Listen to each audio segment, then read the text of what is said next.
Kamala Harris thought she was in control, until Michelle Obama made silence her weapon. The press gallery held its breath. Every camera light burned. Then Kamala Harris rose, voice sharp as a blade disguised as law. Michelle Obama, your manipulation is a threat to national order. This ends now, before it infects another office. Flashbulbs burst. Aides stiffened. Power braced for spectacle. But Michelle didn't move. No plea. No retreat. She reached into her coat and placed a worn folder stamped classified, restricted access on the table. Not an answer, a revelation. What began as a political takedown became the moment America saw itself, unmasked and unprepared. What was meant to silence Michelle Obama became the collapse Kamala couldn't stop. Now press play and watch power flinch. The seal above the bench had cracked. No one saw it happen, but the split was there, hairline, jagged, like a wound in marble. Beneath it, the gallery sat frozen, as if the air had thickened into glass. Somewhere in the back, a camera's red light blinked, recording everything, erasing nothing. And at the center of it all stood Michelle Obama, not flanked by allies, not steadied by applause, but utterly alone. Her hand was still raised from the oath she had taken not 2 minutes ago, but the promise it represented had already been broken by someone else.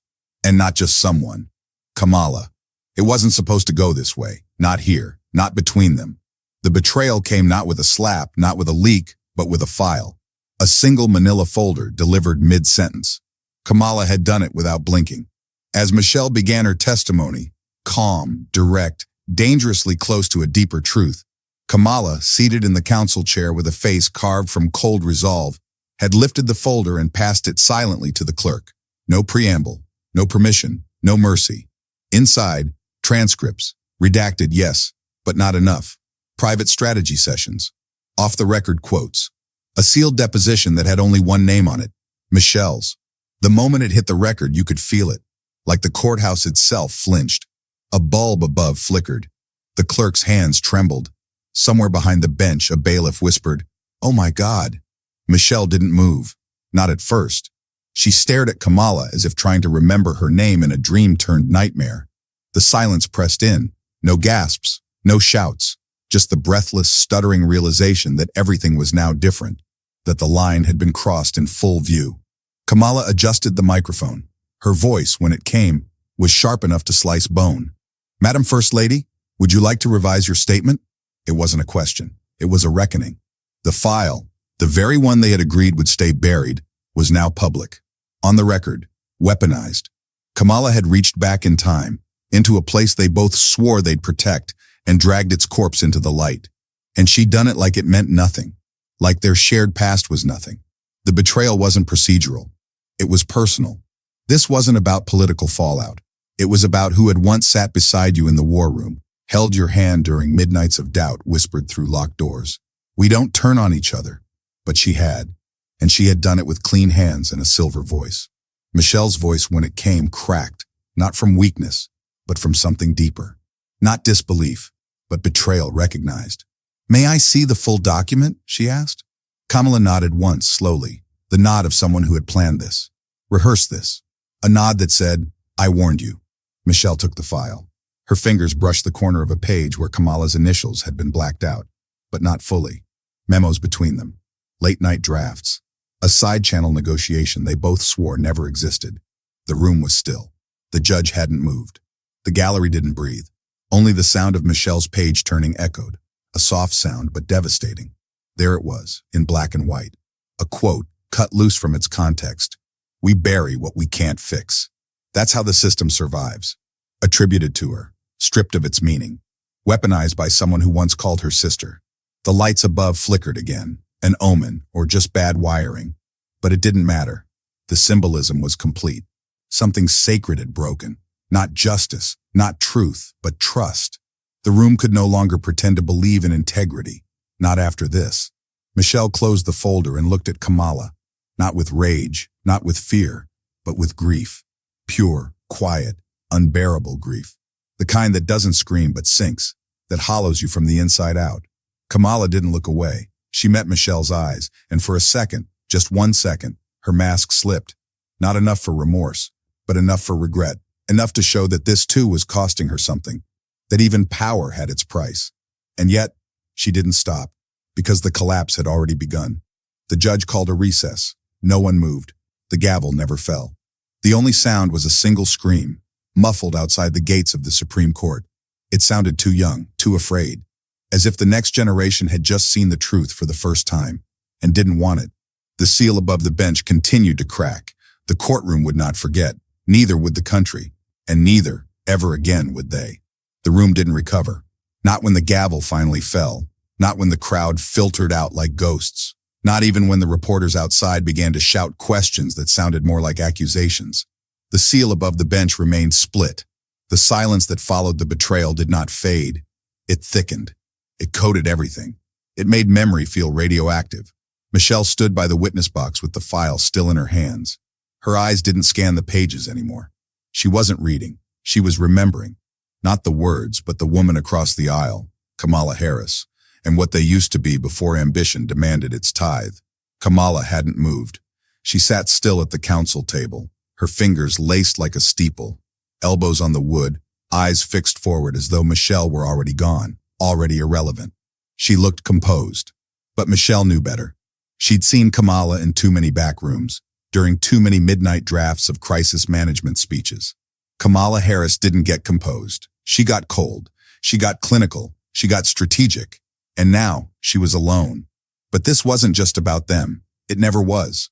The fractures ran deeper, into the ideological bone of the party, of the nation, of the promises whispered in the dead of night that someone else always paid for in daylight. And standing at the center of that fracture, not in the courtroom but buried in its shadows, was the man who had orchestrated both of them for over a decade. Barack Obama wasn't in the room, but his shadow was.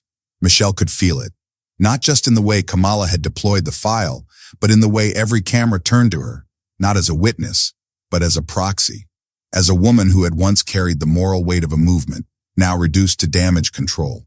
Kamala's move hadn't just betrayed a confidant, it had taken a scalpel to a legacy Michelle had protected like a cathedral. And Kamala?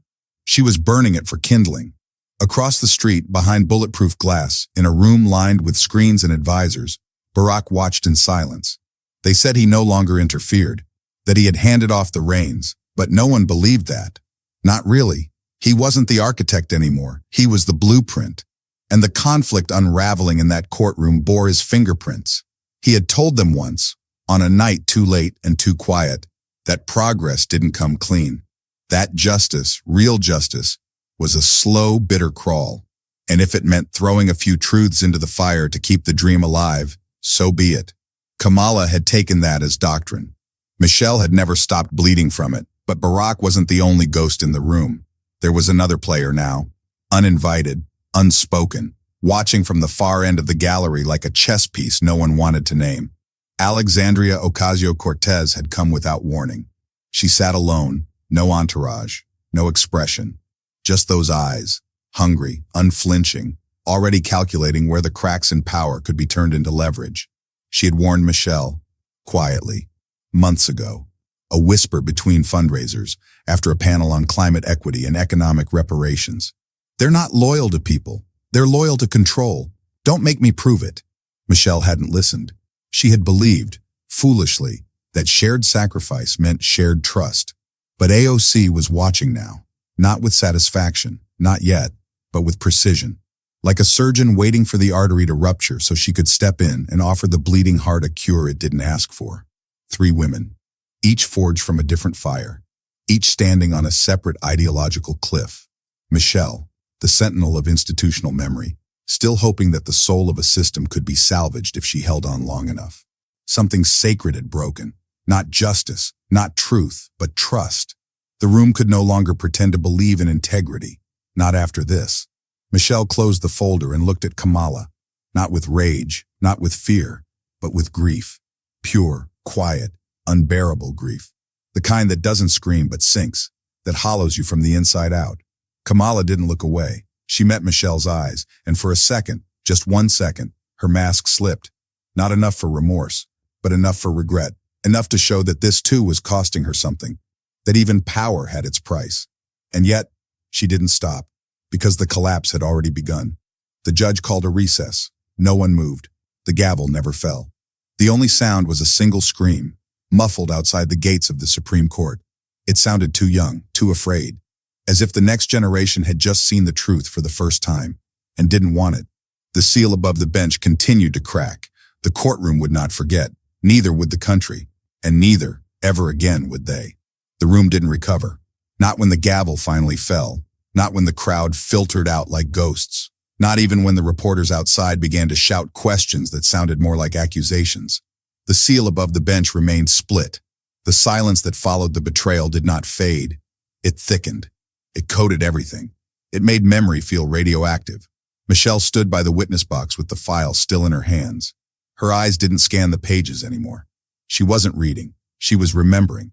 Not the words, but the woman across the aisle, Kamala Harris, and what they used to be before ambition demanded its tithe. Kamala hadn't moved.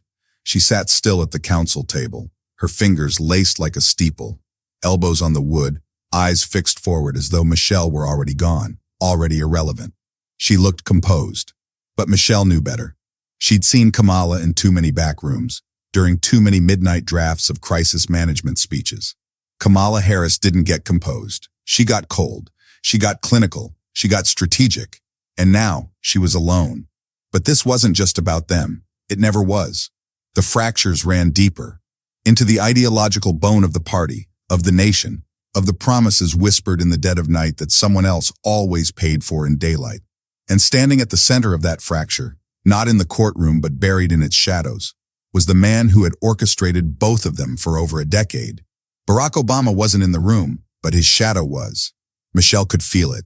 Not just in the way Kamala had deployed the file, but in the way every camera turned to her, not as a witness, but as a proxy. As a woman who had once carried the moral weight of a movement, now reduced to damage control.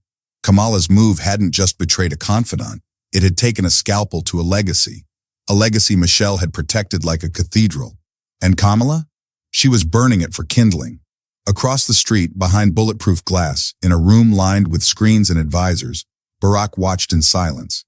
They said he no longer interfered, that he had handed off the reins, but no one believed that. Not really. He wasn't the architect anymore. He was the blueprint. And the conflict unraveling in that courtroom bore his fingerprints. He had told them once, on a night too late and too quiet, that progress didn't come clean. That justice, real justice, was a slow, bitter crawl. And if it meant throwing a few truths into the fire to keep the dream alive, so be it. Kamala had taken that as doctrine. Michelle had never stopped bleeding from it, but Barack wasn't the only ghost in the room.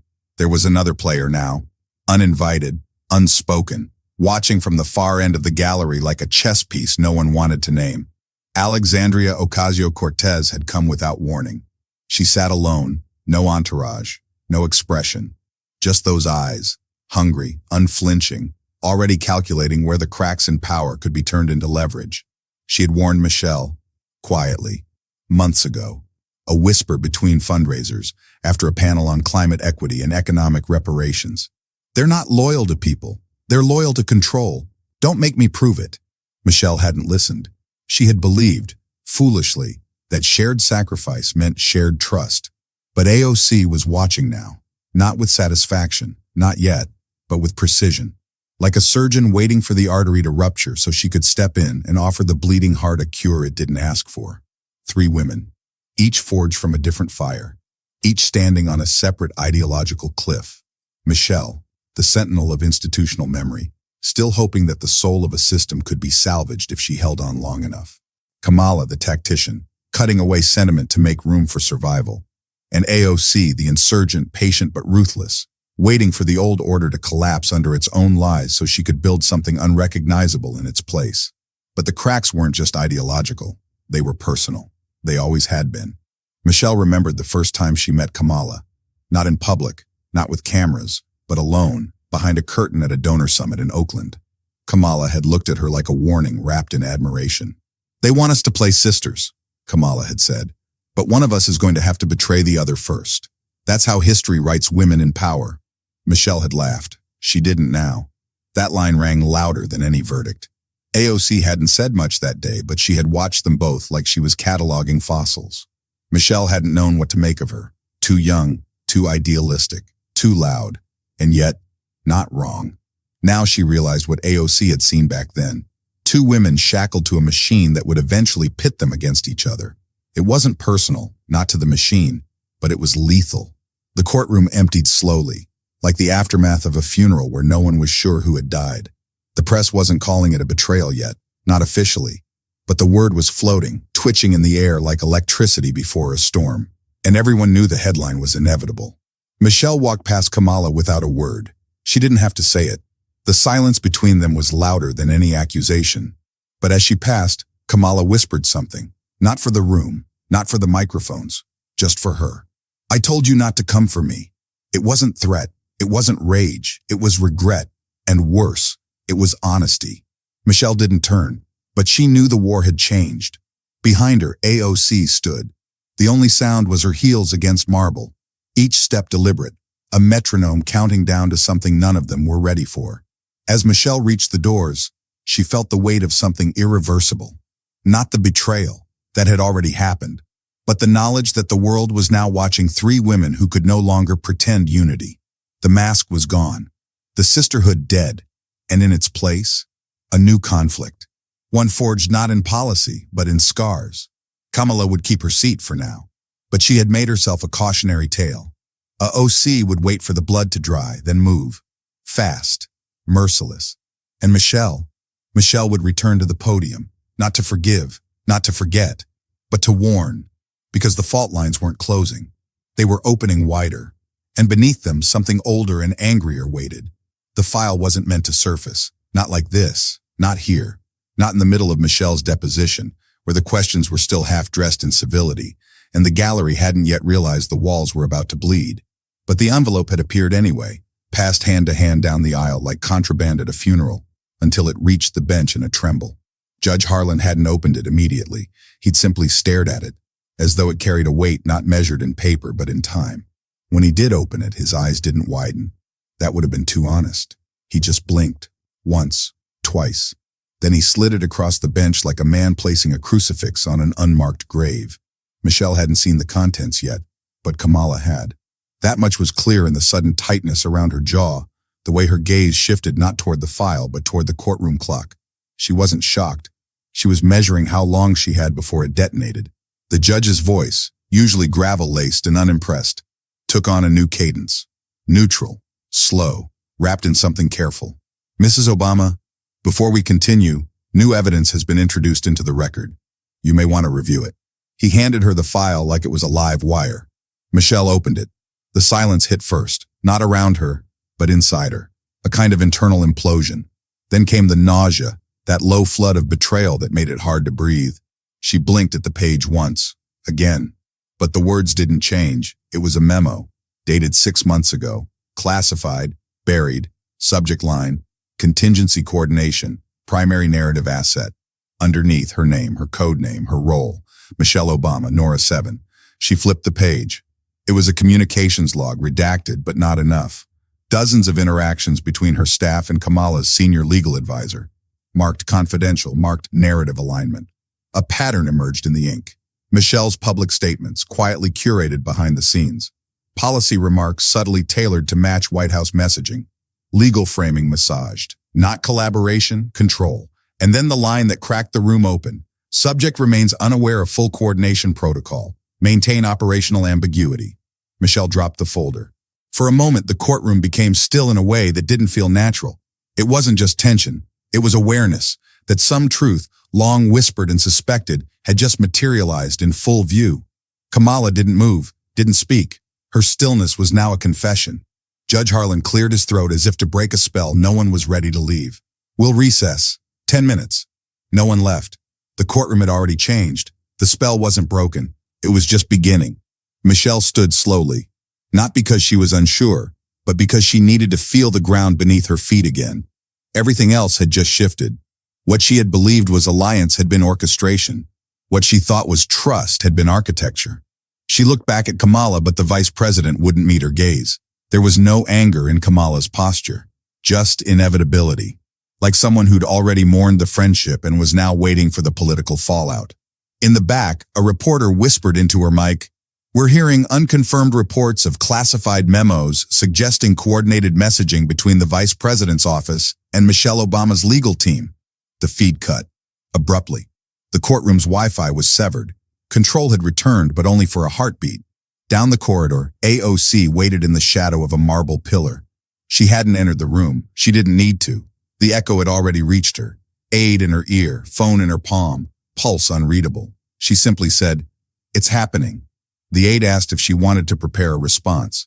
"No," she said. "I want them to bleed first." Back inside, Michelle sat again. Not because she intended to stay, but because leaving now would signal collapse. She wasn't ready to give Kamala that, but her hands trembled. The file's second page was still visible. An email, terse, dated 2 days before the original hearing. Final protocol greenlit, MO unaware. K signs off. Confirmed with 44, Michelle didn't need the translation. She knew what K meant, what 44 meant, Barack. So it had been authorized.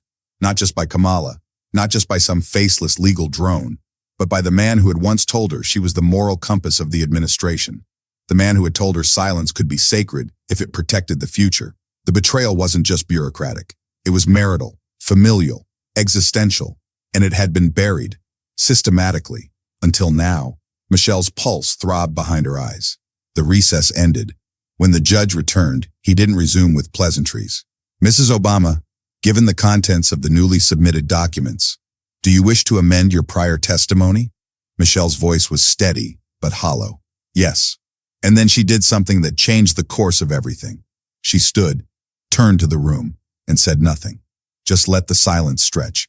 Let the cameras roll. Let the betrayal bloom in front of America.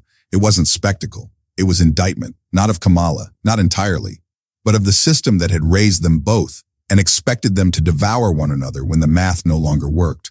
The gallery didn't erupt. It murmured, a sound like pre-collapse. Outside, protesters began to gather, not in mobs, not yet, but in something worse, formations.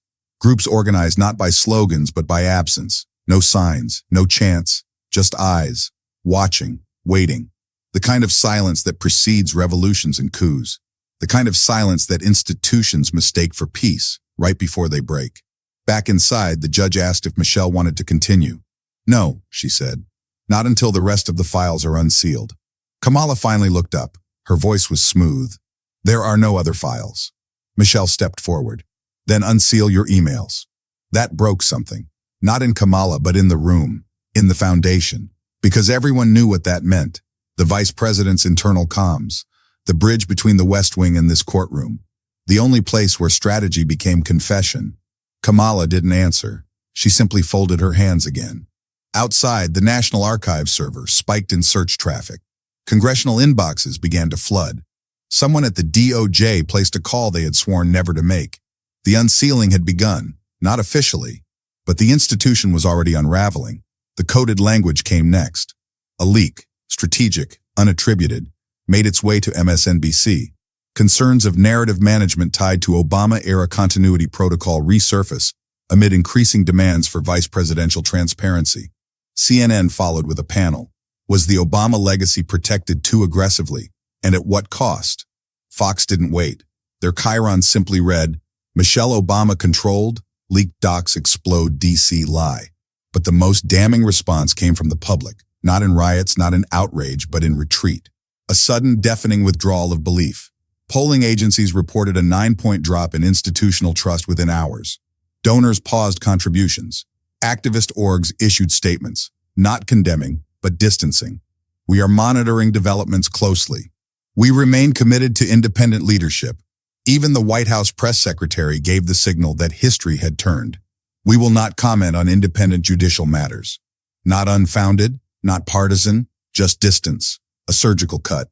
Michelle sat in the hallway as the recess became indefinite. Kamala walked past her without a word. Her heels didn't click. The carpet absorbed the sound like regret. No one said it, but they all felt it. Something sacred had snapped, and the unraveling had begun. Underneath the Capitol Rotunda, where history was supposed to echo with reverence, a janitor found a folded piece of paper shoved behind a radiator. No seal, no label. Just initials inked into the corner. KH. The contents leaked before sunrise. The file wasn't damning in a traditional sense. No explicit crime, no overt abuse of office. But it was worse, because it revealed how easily truth had been replaced with choreography. A personal memo from Kamala Harris to her chief communications officer. Keep MO aligned. She can't know the narrative is pre-written. If she goes off script, trigger Protocol 8. Echo unity. The media spun. Fox News called it proof of manipulation at the highest levels. MSNBC urged caution, calling it unverified operational language. CNN split the difference with panels arguing whether echo unity was a national security measure or psychological warfare against an unknowing ally. Michelle said nothing publicly. She didn't need to. Instead, she appeared at a small community event in Southeast D.C., where local families gathered to honor their recently shuttered health clinic. She stood before them, empty-handed, no script, no teleprompter, just her voice, and the hollowness that sat behind it. I was told silence keeps us safe, she began. But silence is where the rot grows. It wasn't a campaign speech. It wasn't a legal defense. It was a reckoning. She paused, let the words hang. And I was used by someone I trusted to protect the story, not rewrite it. The crowd didn't cheer. They listened, jaws clenched. America wasn't outraged anymore. It was something colder now. A wounded loyalty turning inward, beginning to calcify. Later that night, Kamala responded. Not in court, not before press, but in a pre-recorded message leaked to Politico. Her voice was calm, controlled, and shot through with steel. I have always done what was necessary to protect the democratic project. Sometimes that means guiding the message. Sometimes that means asking allies to carry more weight than they know. But I will not apologize for ensuring stability. That word, stability, wasn't protection anymore. It was control in drag. Michelle didn't watch the clip. Her aides did. One cried quietly in the corner of their temporary hotel war room. In the days that followed, more fragments emerged. A former Obama-era cyber strategist, codenamed Lynx, released an affidavit confirming a covert initiative labeled Continuity Shell. Its goal, preserve the ideological legacy of the Obama administration by embedding influence across media, academia, and trusted public figures. The affidavit named names. Michelle was first, so was Kamala, and Barack. Even AOC appeared on a sidebar list, not as an asset, but as a containment variable. The backlash was seismic. It wasn't just one ideology anymore. It was every side splintering. Progressives accused the former administration of betraying grassroots movements. Centrists accused radicals of hijacking policy under false pretenses. Conservatives simply whispered, "We told you," and doubled their war chests. But the worst betrayal came in a single handwritten note delivered to Michelle's hotel suite. No postage, no return address, just a scrawl that read, "I warned you, but you still played your part." B. She recognized the handwriting immediately, Biden, old, slanted, guilt-ridden. She didn't cry, she didn't speak, she just sat with it on her lap until sunrise, the city bleeding blue and orange through the window like a bruise healing wrong. And then came the confrontation, a closed-door session, unannounced to the press. A judicial inquiry, off the books, but not off the record. Michelle sat across from Kamala under the dim fluorescence of a federal hearing room that hadn't seen daylight in 30 years. No jury, no cameras, just one recorder, one judge, and two women who had once shared whispered strategy in the West Wing after midnight. Michelle asked the first question. "Did you know they were monitoring my daughter's communications?" Kamala didn't blink. "Not directly. But you knew." A pause. Then, "Yes." Silence. Symbolic. Nuclear. They let it fester. "I thought," Michelle whispered, "we were the safeguard."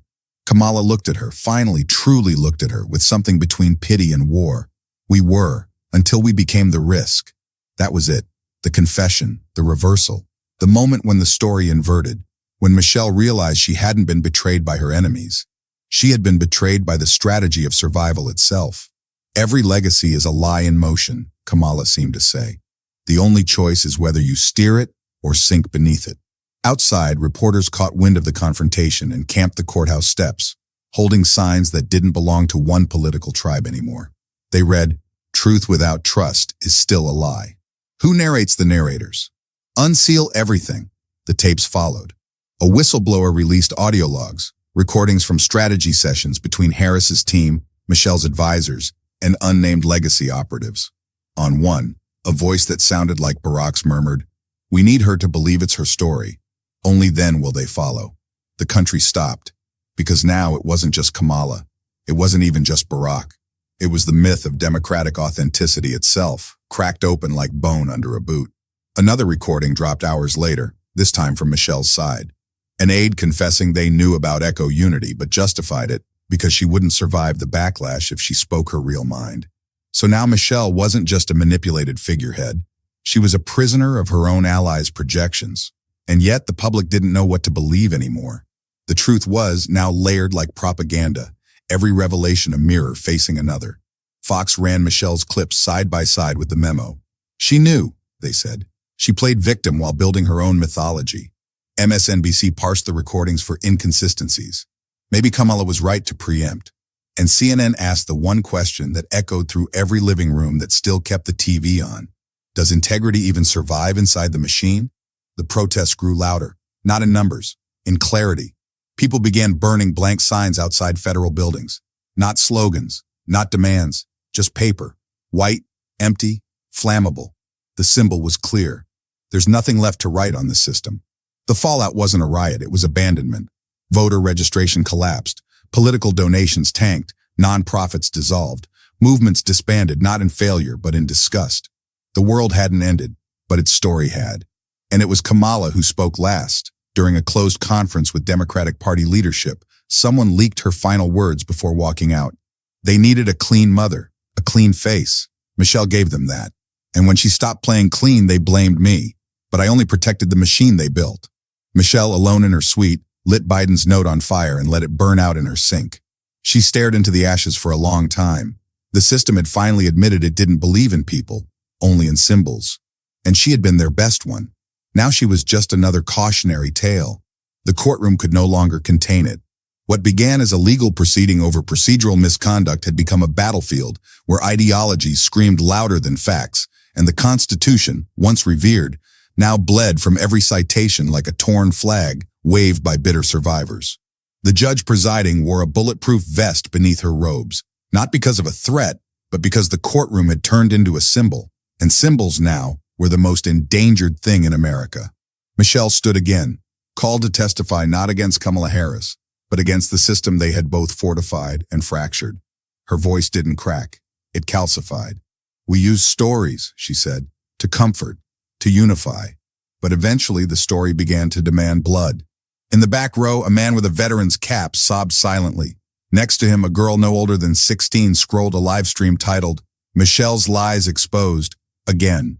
Truth no longer lived in evidence. It lived in the scroll bar, in the retweet, in the comment thread written in all caps by ghosts with usernames.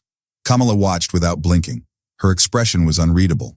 Not out of coldness, but because she had become the face of ideological contradiction itself. A living paradox of progress and preservation. Outside, the Supreme Court gates were now lined with two sets of protesters. On one side, activists holding up redacted files chanting, "We remember the unwritten." On the other, veterans, faith leaders, and former educators yelling back, "Truth without order is treason." Neither side was wrong. That was the problem. Inside, the legal war escalated into fire. Michelle's counsel invoked the First Amendment, not as a shield, but as a weapon. She spoke her truth, her lawyer thundered, and the state turned that into subversion. Kamala's team fired back, citing executive immunity, classified disclosure protocols, and institutional continuity. A legacy doesn't preserve itself, her lead strategist argued. You either defend the ship or drown with the passengers. The courtroom gallery erupted, first in scoffs, then in shouts. The judge banged her gavel once, then twice, then stopped, not because they obeyed, but because it didn't matter. Authority had become ambient noise. Every word in the courtroom was now propaganda fodder for a nation that had forgotten how to listen. And then came the screen. A hacker, anonymous, precise, surgical, hijacked the public broadcast. The court live stream cut out mid-sentence, replaced with footage never meant to be seen. Michelle in a secure briefing room 2 years ago, staring down a cabal of senior Democratic operatives. Kamala at her side. The footage had no sound, just faces, expressions, silent decisions that rewrote the soul of the party behind closed doors. In the clip, Michelle shook her head slowly. Kamala placed a hand on her shoulder. Michelle pulled away. The nation saw that, not a betrayal in words, but in recoil, in instinct, in refusal to be handled. When the broadcast returned to normal, the courtroom had become a graveyard of certainty. The judge recessed. Emergency session. No verdict. No cross-examination. Just silence. A silence that spread like radiation into every institution that still pretended to function. CNN's homepage went dark for 30 minutes. Their editorial staff had resigned midday, citing irreconcilable editorial pressure. The Department of Justice issued a statement that read like an obituary.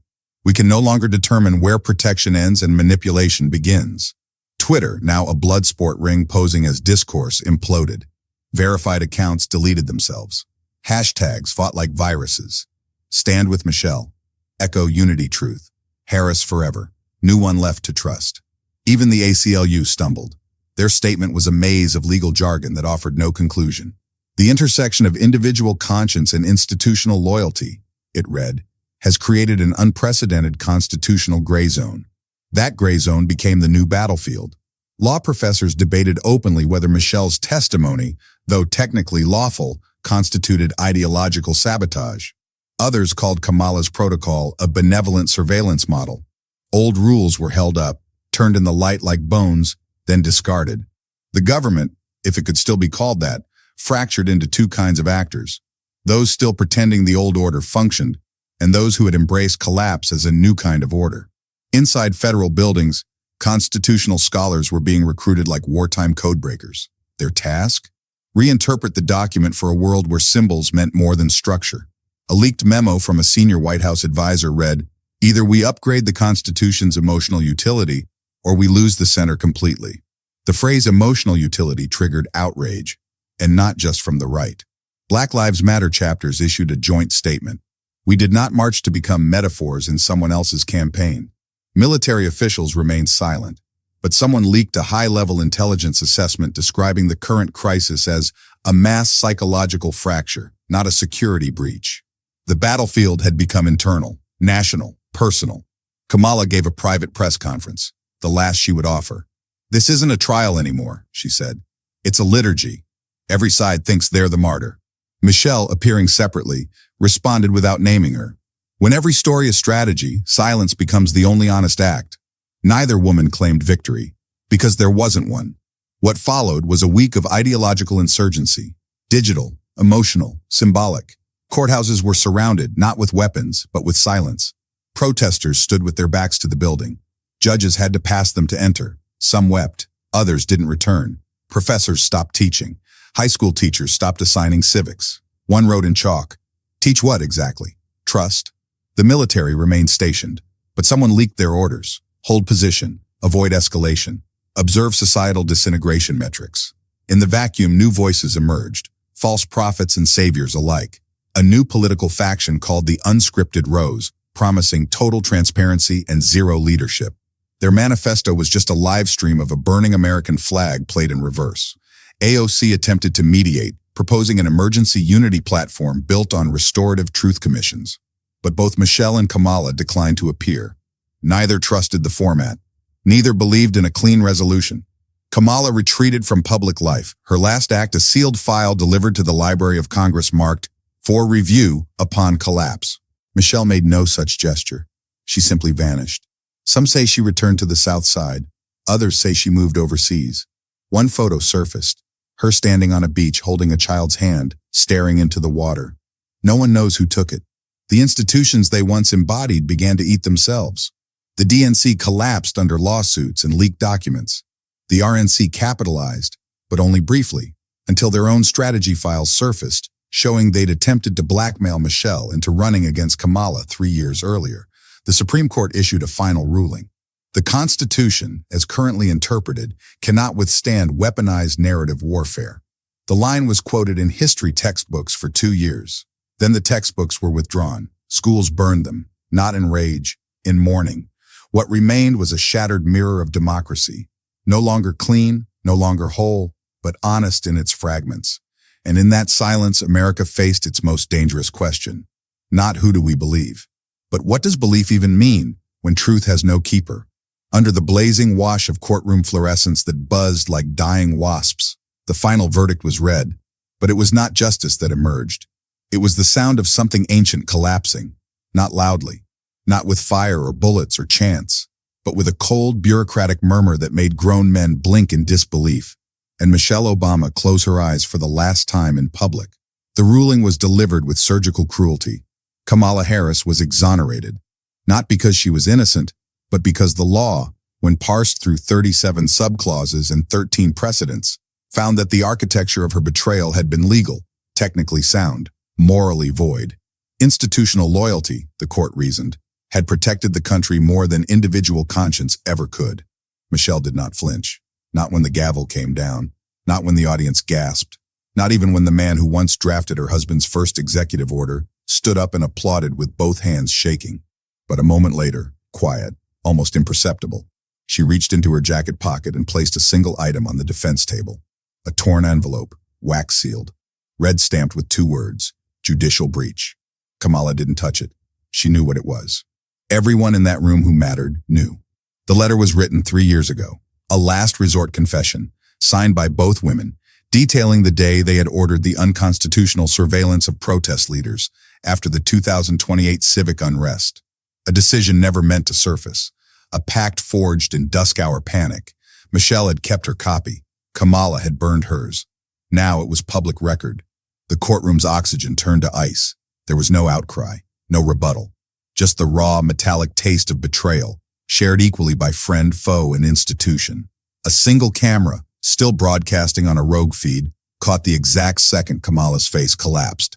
Not with guilt, but with the haunted realization that power had never protected her. It had only preserved the illusion of loyalty until the right moment to shatter it arrived. And Michelle had chosen that moment, not in rage, not in revenge, but in mourning. It was the last thing she could give the country that had eaten everything else she had. The fallout came in waves. First, Kamala's staff resigned en masse. Not because of the letter, but because the illusion was no longer profitable. Half went straight to cable news contracts. The other half disappeared into lobbying firms and book deals about ethical compromise and post-truth governance. The vice president's approval rating dropped 17 points in 3 hours. Then it flatlined. Not because people hated her, because they saw her, fully. And that was worse. Michelle, now neither a hero nor a martyr, walked out of the courtroom without a word. Protesters on both sides parted for her like grief for a funeral procession. A child handed her a rose. She didn't take it. She kept walking. By nightfall, the country was in open institutional panic. The Department of Education suspended national civics curriculum indefinitely, citing irreconcilable narratives. The Pentagon ordered a psychological evaluation of its top brass, worried about narrative dissonance affecting leadership cohesion. The stock market plummeted, not from economics, but from symbolism. Every major index fell after a deepfake video of Michelle's confession went viral. Even though the original footage had aired only hours earlier, the public couldn't tell which was real. That uncertainty became a contagion. Churches held vigils, some for truth, others for Kamala. One priest was caught on video tearing apart a Bible and saying, "God doesn't speak in classified memos." The White House press secretary resigned during a live stream, tearing off her microphone and muttering, "We're all guilty of something, and no one's going to save us." That clip was looped for days, but the most devastating blow came from within Michelle's own circle. A memoir draft leaked, authored by Valerie Jarrett, former senior advisor and one of Michelle's closest confidants. In it, Valerie described Michelle's final move not as courage, but as calculated cruelty. A woman broken by compromise, who decided that if she couldn't save the country, she would damn it into reckoning. She didn't want justice, Valerie wrote. She wanted a mirror held up to power, one that couldn't be looked away from, even if it shattered everything. The revelation fractured Michelle's image once more, not as savior, not as traitor, but as architect of emotional catastrophe. The betrayal stung deeper because it was personal. Valerie wasn't a pundit. She was family. Her betrayal wasn't public theater. It was surgical dissection of trust wrapped in intimate knowledge. Michelle gave no response, no denial, no interview. She simply mailed Valerie a copy of the original letter. On the back, she wrote in pen, "You were in the room too." That phrase became a cultural tattoo. You were in the room too. It meant complicity. It meant silence. It meant that no one got to leave this story clean. Universities held emergency panels titled Post-Moral Governance in the Age of Mutual Betrayal. Church sermons changed their tone. No more sin and salvation. Now it was complicity and collapse. Even children weren't spared. A viral video showed a class of third graders reenacting the courtroom moment with puppets. When asked what it meant, one boy said, "It means you can't trust anyone, even the people who are nice to you on TV." The final emotional rupture came when Sasha Obama issued a statement, not to defend her mother, not to condemn Kamala, but to ask the only question that still echoed. If truth ruins everything, does that mean we were never strong to begin with? There was no answer. Kamala disappeared into private seclusion. Some say she moved to a compound in Arizona. Others believe she entered witness protection under a new name, fearing retaliation not from enemies, but from former allies who blamed her for revealing how frail the system truly was. Michelle was last seen boarding a train. Alone, no security detail, no press, just a duffel bag, a notebook, and a look on her face that resembled neither relief nor regret, but something heavier, something like freedom's cost paid in full. The courtroom where it all happened is now a museum, or a warning, depending on who you ask. The torn envelope sits in a glass case. No context, no caption, just the red wax seal, still unbroken. Historians debate whether it's the original or a replica, but no one opens it, not anymore. Not because they fear what it says, but because they already know. And that knowing is the true sentence. The final betrayal was never between Kamala and Michelle. It was between the country and its reflection. And now the mirror is cracked, not broken, cracked, still sharp enough to cut, still honest enough to show us who we've become. So we ask you, what would you have done? Would you have testified? Would you have stayed silent? Would you still believe in the system if you saw it bleed? Because the next letter won't be addressed to a courtroom. It'll be addressed to you. And the seal won't break itself. The courtroom has long since emptied. The cameras stopped rolling.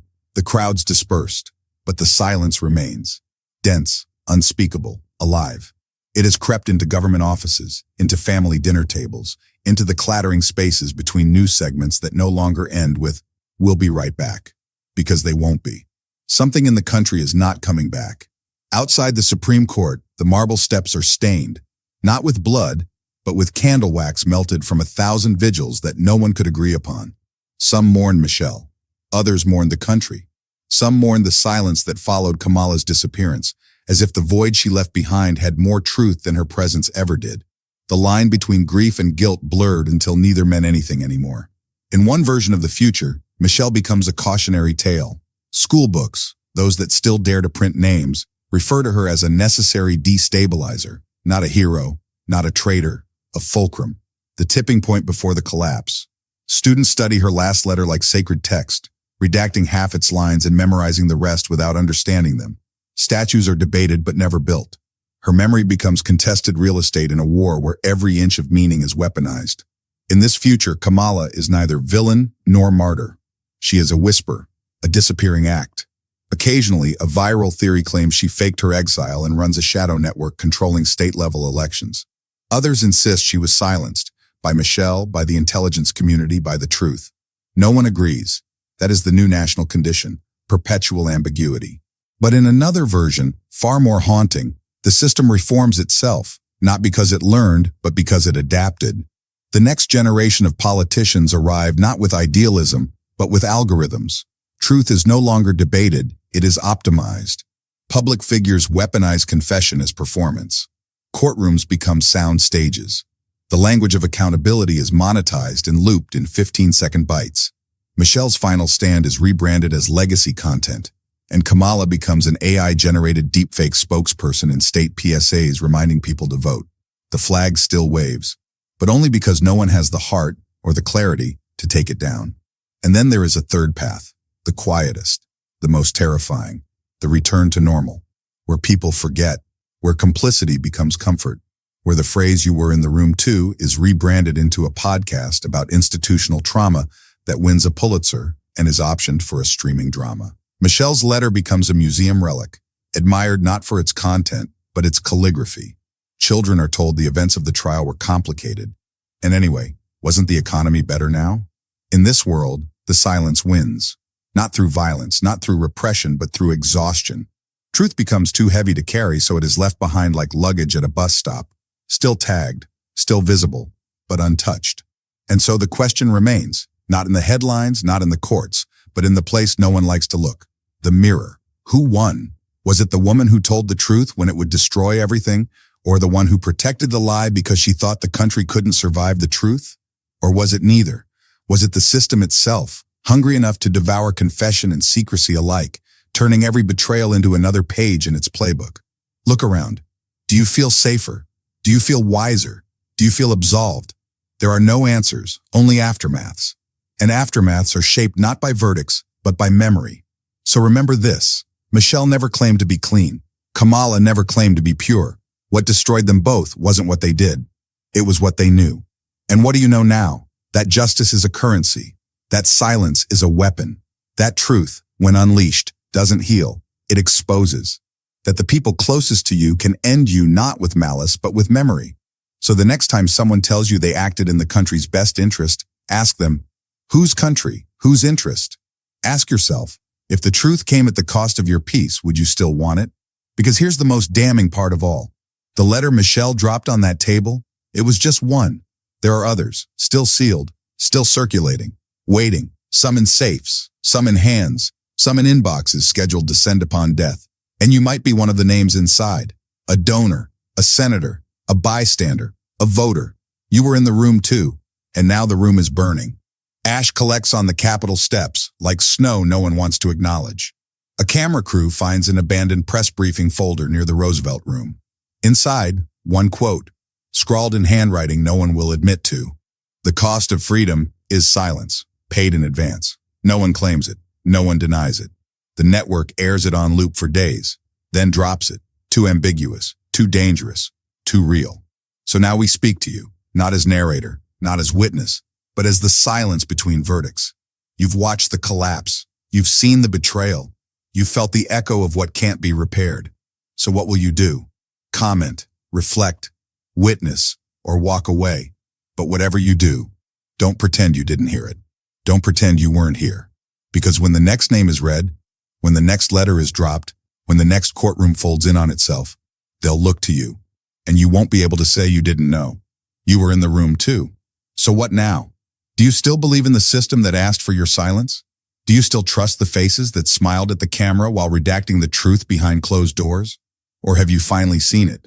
That justice in this country was never about truth, but about timing. And who survives long enough to rewrite the ending? Maybe you once believed Kamala stood for justice. Maybe you thought Michelle was dangerous. Or maybe, just maybe, you're starting to see the trap. That it was never about either of them. It was about you. About keeping you passive, distracted, divided.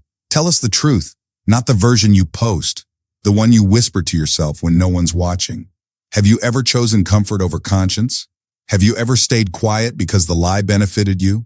Would you still demand justice if it meant indicting someone you loved? This isn't just their story. It's ours. It's yours. So comment, witness, say the name that made you flinch. Ask the question no one answered. We don't need more headlines. We need reckoning. And to the ones still watching, to the ones who felt that courtroom crack, who saw the betrayal mid-sentence, who heard the silence outside the gates and knew it wasn't empty, we see you. You weren't crazy. You weren't alone. You were in the room too. Now tell us, what did you see? And more importantly, what will you do with it? Do with